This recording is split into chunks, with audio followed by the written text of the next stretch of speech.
My boss was barely conscious in the passenger seat, and a black SUV was following us through the Seattle rain. Water hammered the windshield so hard the streetlights turned into long yellow streaks. The wipers moved back and forth, but the world still looked like it was underwater. Inside the Rolls-Royce, it was quiet. Almost too quiet, except for the soft sound of the engine and Elena's uneven breathing beside me. She still wore her blazer. Her white blouse was a little wrinkled at the collar, like she had tried to hold herself together and lost. Her head leaned toward the cream leather seat.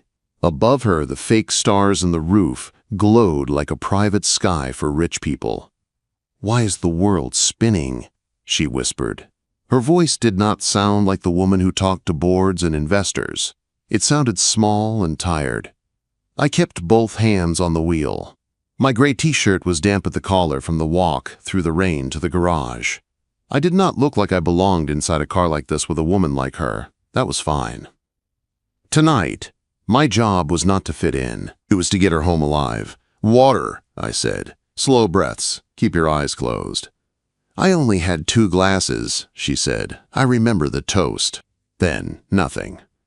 My eyes shifted to the rearview mirror. The same black SUV that had left the fundraiser lot behind us was still there. Same distance, same speed. No passing. No turning off. I did not say the thought out loud, saying it would make it real. Someone messed with her drink. Elena's lashes fluttered. "Are you angry?" she asked. I tightened my grip on the wheel until my palms burned. I watched the road, the rain, the SUV, and her pale face in the mirror all at once, like I could hold everything together by looking hard enough. "Not angry," I said. Focused. A weak laugh slipped out of her. "You always sound like that when everything is on fire." The SUV stayed with us when I turned off the big road and onto darker side streets. No blink of headlights, no test pass. Just a shadow that refused to leave. One mistake and Elena Marlowe would lose everything. CEO.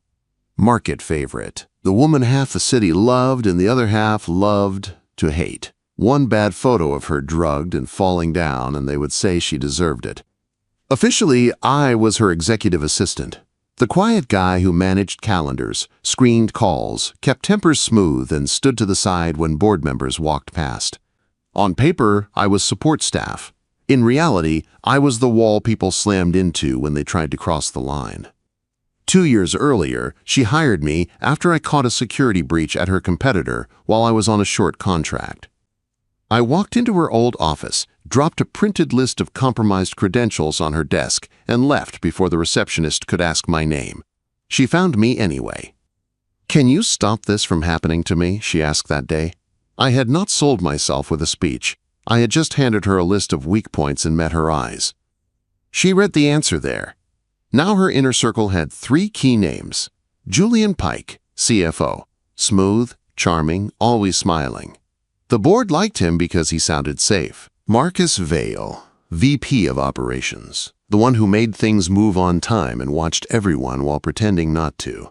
And me, Kane Mercer, quiet in the hallway, known only by results. The fundraiser tonight was in our own event space. Cameras everywhere, champagne, press. Too many ways to destroy a woman if you wanted to. The SUV behind us felt like one of those ways. Elena's head rolled toward the window. Her breath fogged the glass.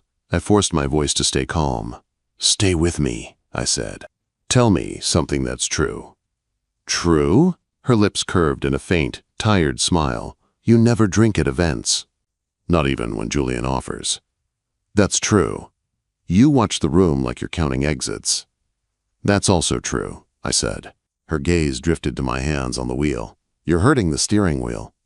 I eased my grip a little. The SUV moved closer, closing the gap. My phone buzzed in the cup holder. Unknown number, no caller ID. I ignored it. Headlights from the SUV flared, then dimmed. A test. A signal. Maybe both. I turned without using my blinker. Then again, the Rolls slid through the wet streets like a quiet weapon. The SUV stayed with us. "I think I'm going to," Elena started, pushing herself up. "Lean toward the door. I said quickly, my tone even like a fire drill. "Crack the window, you're okay." She did it, not because she was weak, but because she trusted that I did not panic. The SUV surged forward. Tires hissed on the wet road. The space between us vanished. I did not speed up. I did not slam the brakes. I changed the field. At the next intersection, I swung left into a narrow service lane behind a line of warehouses. The bright city lights fell away. The street lights grew thin. Puddles turned into small dark pools. The SUV followed. I waited until the lane forked. Then, I killed the headlights for 2 seconds. Darkness swallowed us. In that black window, I swung right into a loading bay and hit the brakes. The SUV shot past the turn, its headlights sliding across empty rain. I turned the lights back on and counted 2 slow breaths. My pulse steadied. Elena blinked, confused. "What did you do?" she asked. "Bought us time," I said. At the far end of the lane, the SUV's brake lights flashed red. Then its reverse lights came on. Time ended. I took Elena to the only place I trusted that wouldn't draw attention to her home. The building. Our office. No paparazzi waited outside a downtown headquarters at midnight in a storm. No neighbors peeked through blinds. The building had my cameras, my locks, my server room. By the time we rolled into the underground garage, Elena sagged against the seatbelt. "I can walk," she murmured, pride fighting nausea. I parked and turned off the engine. Up close, she did not look drunk. She looked drugged. Pupils too wide, skin too pale. Breath shallow but steady. I opened my door, walked around, and opened hers. Rain slapped my shoulders and ran down my neck. "Kane!" she started. "Arms around my neck," I said. I crouched so she could reach. She hesitated like she wanted to keep the last piece of her dignity standing, then lifted her hands and obeyed. When I stood, her weight settled against me. Light, but not nothing. Real, human, my responsibility now. I carried her through the garage door, badge beeped soft at the reader, then into the elevator. Her cheek pressed to my shoulder. Her hair smelled like expensive shampoo and champagne she should never have drunk. On the executive floor, I took her into my small security annex. Plain couch, clean blankets, a mini fridge with water and electrolyte drinks, a med kit on the shelf. "Your office?" she mumbled. "Safer than your penthouse," I said. "Because you don't trust my security," she tried to joke. "I trust mine more," I said. Her fingers curled in my shirt like I was the only solid thing in a spinning room. While she fought sleep, I turned on my monitor wall. Camera feeds filled the screens. Garage, lobby, street. No sign of the SUV yet. Then I opened the building's video archive from the event. The ballroom appeared on screen. People in suits. Lights. Glitter. I scrubbed through until I saw Elena at the champagne table. She laughed at something Julian said. A server went by with a tray. Elena took a glass. Marcus walked into frame. He was not looking at her face. He was looking at the drink. He paused at the table like he was checking a place card. His hand dipped. Something small flashed between his fingers, quick and casual. He leaned over the glass for one heartbeat. Then Elena lifted it. I slowed the video down, frame by frame. A tiny tilt of his wrist. A drop that should not be there. My throat went cold. Not with fear, with purpose. I bookmarked the clip and copied it. I pulled badge logs for that minute. The system confirmed his ID, his device, his access token. Behind me, Elena shifted on the couch. "Kane," she whispered, "what are you doing?" I walked back to her and lifted her chin gently, checking her eyes, counting her breaths. Then I held a bottle of water to her lips. "Small sips," I said. She obeyed. Then her voice came out thin. "Am I in trouble?" "You?" I said. I tucked the blanket higher over her shoulders and moved so my body was between her and the glass wall like a shield. "No." I looked back at the glowing screens. They are. Elena slept in pieces that night. I did not sit at my desk. I sat on the floor beside the couch, my back against a cabinet, my laptop on my knees. I kept my eyes moving between her and the wall of screens. Every time her breathing changed, my attention snapped back to her like a reflex. Her hand slid off the blanket once, fingers trembling in the air like they did not trust anything to hold them. I did not grab her hand and make it soft. I did something better.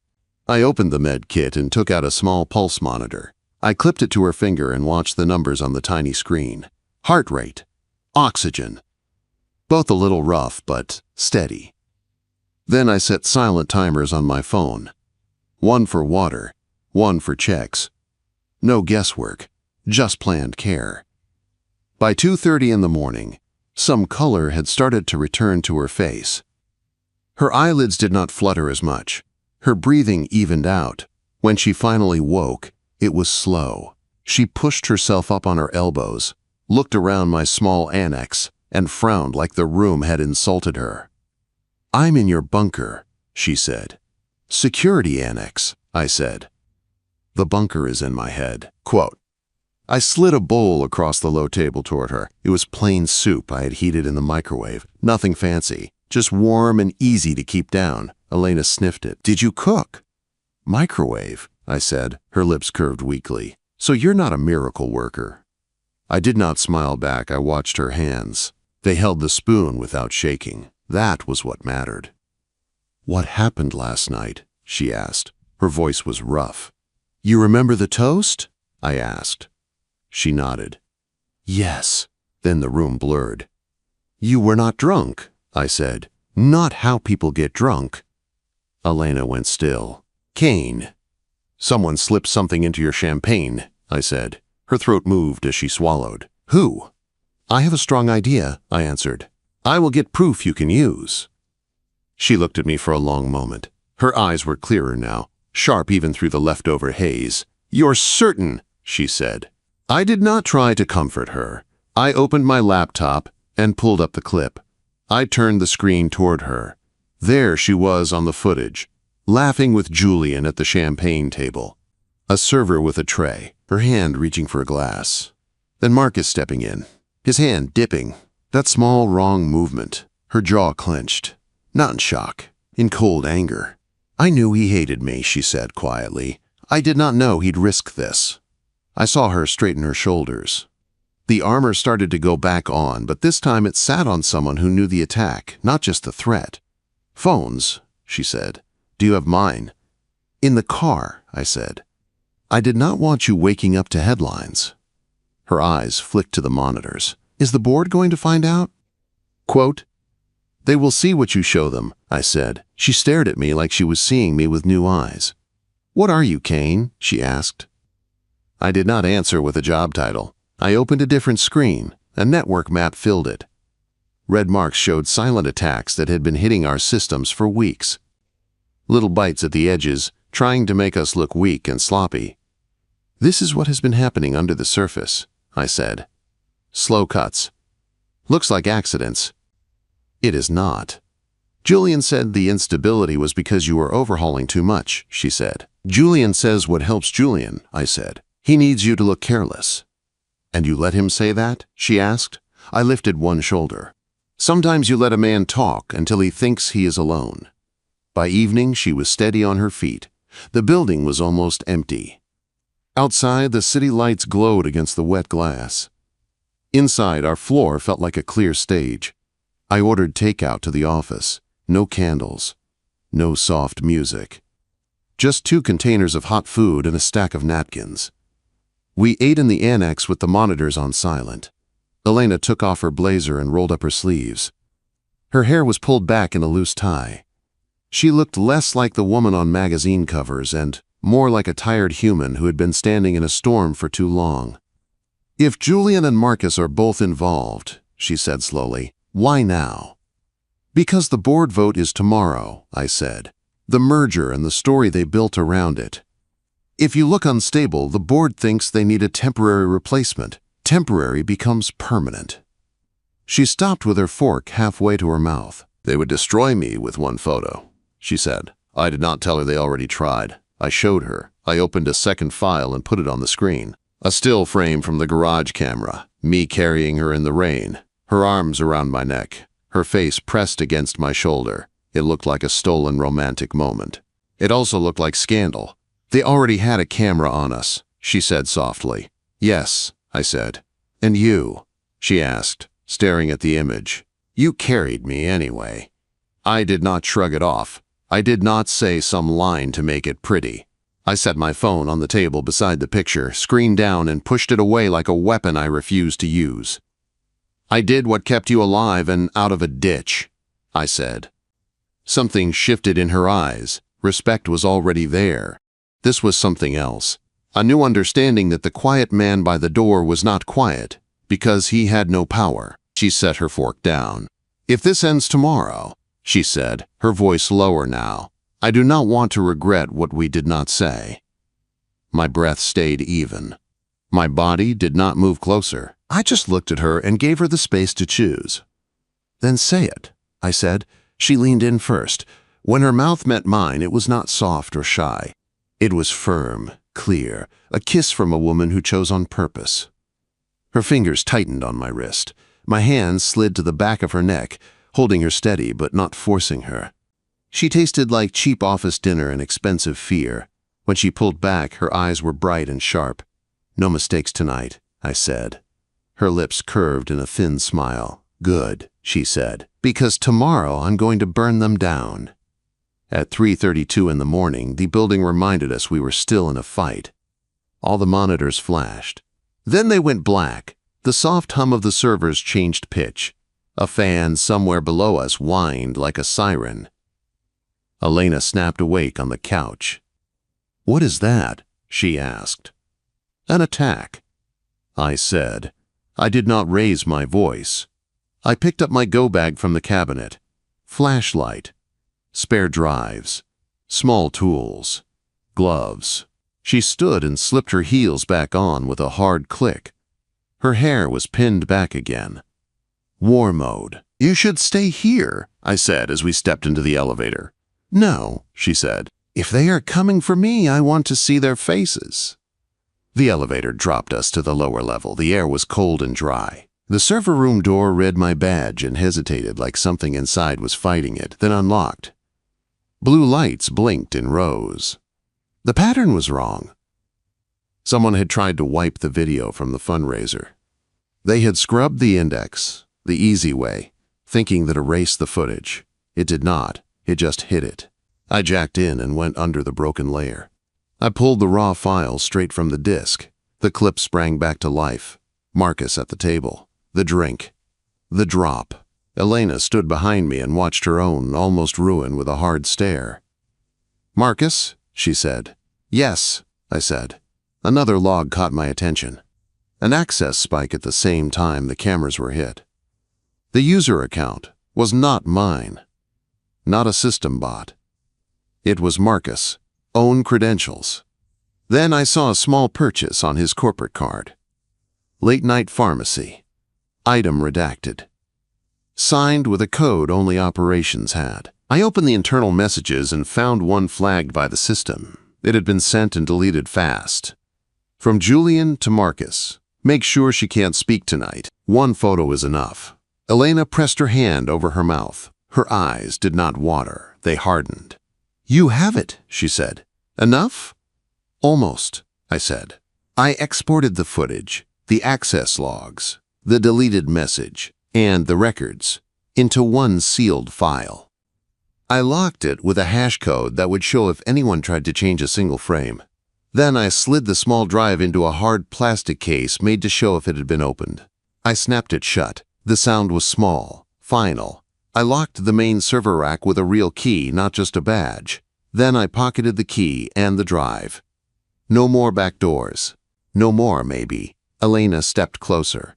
The cold air from the servers brushed past us, but she felt warm. I am not asking you to save me, she said. I am asking you to stand with me. I met her eyes and nodded once. Then we do it in the open, I said. The boardroom smelled like polished wood and quiet fear. Floor-to-ceiling glass showed the Seattle skyline, all gray clouds and wet light. Inside, the air was still. Men and women in dark suits sat around a long table, faces calm, eyes sharp. They liked control. They liked simple stories.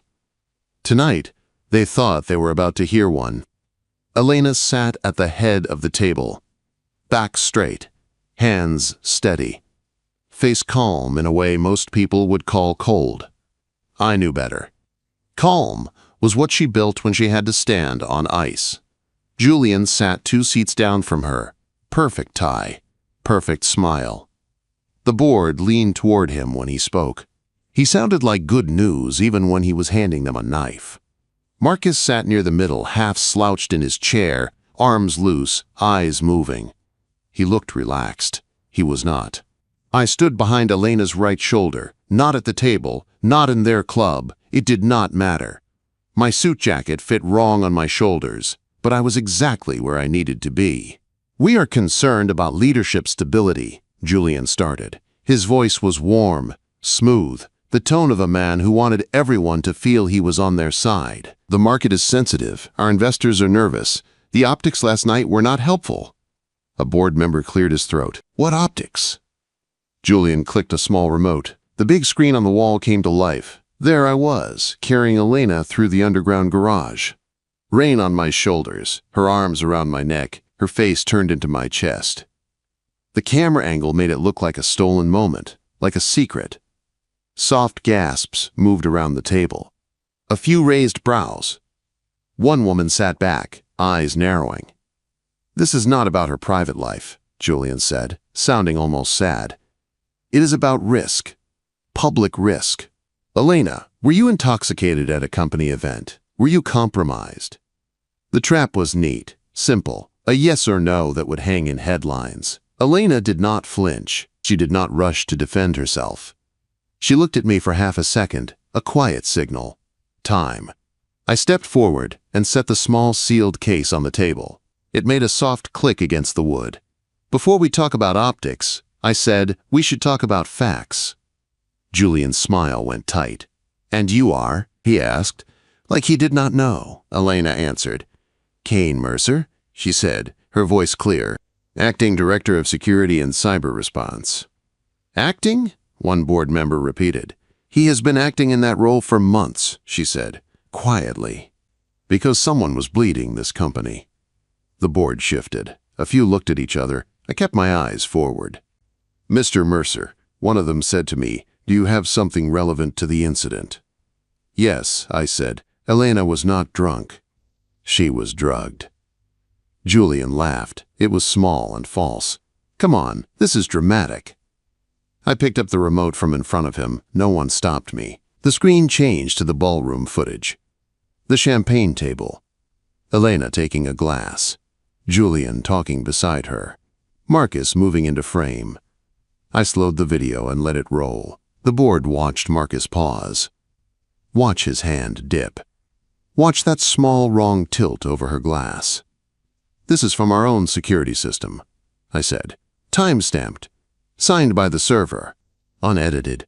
This is Marcus spiking her drink.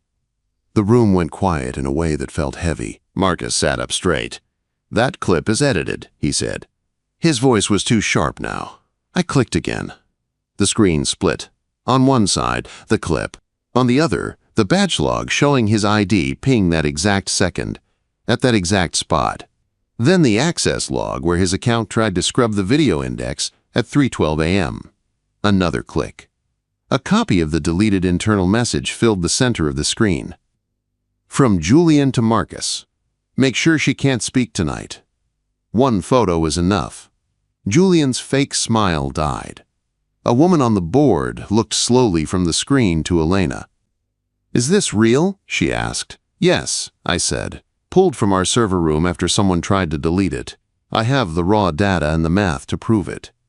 I clicked again. A hidden ledger appeared. Fake vendors. Fake invoices. Money sliding out in clean lines into empty shells. All signed off under Julian's projects. "You were not just removing a CEO," I said quietly. "You were building a controlled failure. You shake the company. You profit when the stock drops. You pitch a steady hand to fix it." That hand is you." Quote. Marcus shot to his feet. "This is a witch hunt."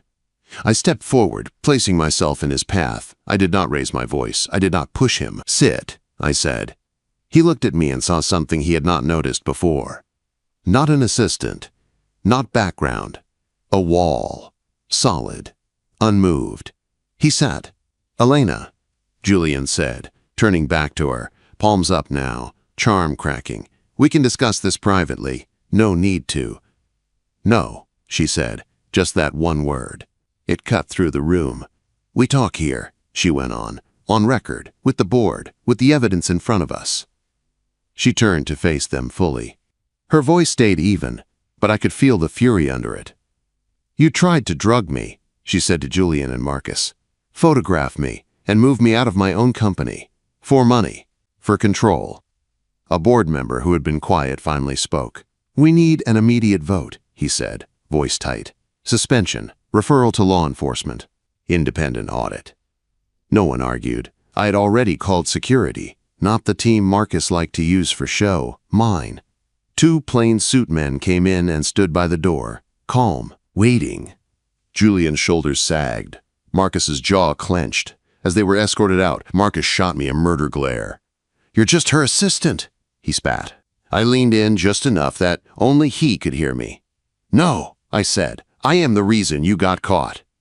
The door closed behind them. The board started talking about statements and crisis plans. Legal steps, insurance, all the moving pieces of a broken machine. Elena stayed seated at the head of the table. Her hands rested on the wood. Her shoulders finally dropped an inch. She looked less like marble now, and more like a person who had survived impact. I moved to the glass wall and watched the hallway through the reflection. Habit. I did not stop scanning for threats just because the room had shifted. "They were going to end me," she said quietly. "Yes," I said. "And use you to hide their mess." I pulled my phone from my pocket and set it on the table in front of her.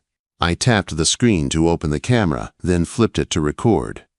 "Say what you want the market to hear," I said. "We release it through official channels. No leaks, no rumors, your voice first." She looked at the phone, then at me. "You always do that," she said. "Do what?" "Put the wheel back in my hands," she said. "Even when you could drive." I did not answer that. I just nodded once. She hit record. Her message was short, clear, no drama.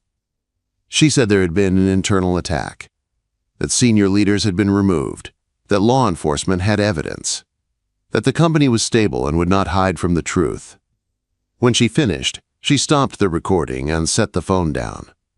"Come with me," she said. "To where?" I asked. "The lobby," she said. "I want people to see you beside me." We walked out together, side by side, not boss and assistant, not in that old way. Employees at their desks looked up, surprised to see the CEO at this hour. Then their eyes slid to me. They watched how close we walked. They watched her glance at me, like I was not just a shadow. Respect is not announced. It is noticed. Later, when the building emptied and the storm outside turned to a fine, light rain, we stood by the big window on the executive floor. The city glowed under the wet sky. "So," she said, looking at our reflection in the glass, "did we just set my whole life on fire?" "Maybe," I said, "but we did not strike the match. We just turned on the lights." She laughed once, soft and tired. Then she looked at me in the glass and added, "If we survive the next week, you know this changes everything between us." I met her eyes in the reflection. "It already has," I said. A week later, the rain still had not learned how to stop. Every morning, the city woke up under a low, gray sky. Headlines changed, but the weather stayed the same. Julian and Marcus were gone now. The news called it an internal power struggle, a failed coup, a fraud ring. People debated who knew what online. They guessed. They filled in blanks. Inside the company, the story felt different. People walked a little slower in the halls. They looked at Elena with something new in their eyes. Not just fear, not just awe, something like trust. On Monday, She called an all-hands meeting in the atrium. The space was bright even under clouds. Glass roof, tall plants, steel and stone. A small stage faced out toward the open area where employees gathered with coffee in hand and tension in their shoulders. I stood at the edge of the crowd, close enough to move if something went wrong, far enough to watch the whole room. Elena stepped up onto the low platform. No teleprompter. No cards. She wore a simple black suit, hair pulled back, makeup cleaner than usual. Less gloss, more steel. "We are rebuilding trust," she said into the mic. Her voice echoed off the high ceiling. "That starts with transparency and protection." People shifted closer. Phones went down. Even the ones who did not like her listened. "We had leaders here who tried to use this company, and all of you as tools," she said. "They are gone. Law enforcement has the evidence. There will be audits. There will be changes. But this is not only about what we remove. It is about what we build next." Her eyes scanned the crowd and locked on me. "I cannot do that alone," she said, "which is why, effective today, I am appointing Kane Mercer as head of cybersecurity and corporate security, publicly, permanently." There was a ripple in the crowd. A few people turned around trying to figure out where I was. Some already knew. Their faces said so. I walked forward when she nodded. It felt strange to step up onto the stage beside her, not stand behind her in the shadows. The lights above made my eyes squint for a second. Elena handed me a second mic. When she leaned in, her voice dropped low so only I could hear. "No more shadows," she said. I nodded once and turned to the crowd. "We will harden every system," I said. My voice was not loud, but it carried. "We will audit every vendor, every access point. We will not pretend problems are accidents when they are not. No one will touch this company or the people in it without leaving tracks we can follow." It was not a pretty speech. It was simple. That was enough. Applause rose from the floor. It was not wild, but it was real. Some of those people remembered seeing me at desks, in halls, holding doors, carrying files. Now they knew why I looked at ceilings and corners before I greeted them. When the meeting ended, the atrium slowly emptied. People came up to Elena with questions. A few shook my hand. Some just gave a small nod as they passed. I took it in, accepted it, stored it away as a new kind of duty. Later, the executive floor felt oddly quiet. The storm outside had thinned to a soft, steady drizzle. The city glowed under it, all wet pavement and muted lights. The boardroom was empty now, but the memory of tension still sat in the air. Elena walked to the big window that overlooked downtown and stopped. She crossed her arms, then let them drop again, like she could not hold herself in old ways anymore. I stepped into the room and closed the door behind me, not to trap her, to give us a space with no eyes. She watched the glass for a long moment before speaking. "They were going to end me," she said. "Take my name, use my mistakes, steal my work, and leave me as a headline." I moved to stand beside her, not in front, not behind. The rain traced lines down the glass. "They failed," I said. "They almost didn't," she replied. Silence settled between us. Not heavy, just full. "So," she said finally, turning her head to look at me, "did we make a mistake?" Her eyes were bare of polish in that moment. No cameras, no board, no audience. Just a woman who had walked through fire, asking the one person who saw all of it if she had ruined more than she saved. I walked toward her slowly. I did not rush. I did not reach for her right away. When I stopped in front of her, I lifted my hand and set it at her waist, firm and steady, giving her every chance to step back. She did not move away. She moved closer. She stepped into the space I offered, her body settling against mine like it had been trying to find that place for a long time. Her forehead rested against my chest for a second. I felt her exhale, long and shaky, like she was letting go of something she had been holding since the first day she said yes to power. "Look at me," I said gently. She tipped her head back. I met her eyes. "We did the right thing," I said. "We told the truth. We protected people. We cut out rot. That is not a mistake." I don't mean the board, she said. I mean this, quote. Her fingers slid lightly along the front of my shirt, catching on a button. Her hand rested over my heart, feeling it beat steady under her palm. This line, she said quietly. Boss, employee, wall, we crossed it. A long time ago, I said. We just stopped pretending last night. A small laugh escaped her. It was tired and real. Kane, she said. If this goes wrong, it will not just be my name on the line, it will be yours, your career, your life. I know, I said. And you are still here, she said. I am still here, I said, because I chose this, just like you did. She studied my face like she was searching for doubt. She did not find any. This time, when I bent my head, there was no edge of panic, no taste of crisis. The kiss we shared in that quiet boardroom was calm. It was slow. It felt like finally letting something land after holding it in the air too long. Her hand slid up to the back of my neck. My fingers stayed at her waist, firm and careful. We were not hiding. We were not rushing. We were simply standing in the truth we had already lived. Outside, the rain kept falling on the city that would talk about us, judge us, praise us, or forget us. Inside, everything held. Systems, lock, evidence, us. Later that night, after she went home and I did one last walk through the building, I finally dropped onto my own couch. For the first time in days, my body began to believe it could rest.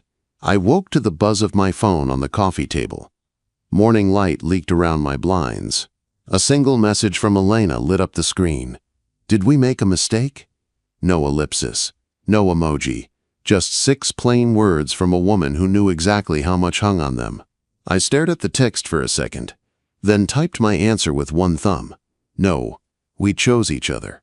I hit send, leaned back, and let the weight of that truth settle into place, like a lock sliding home.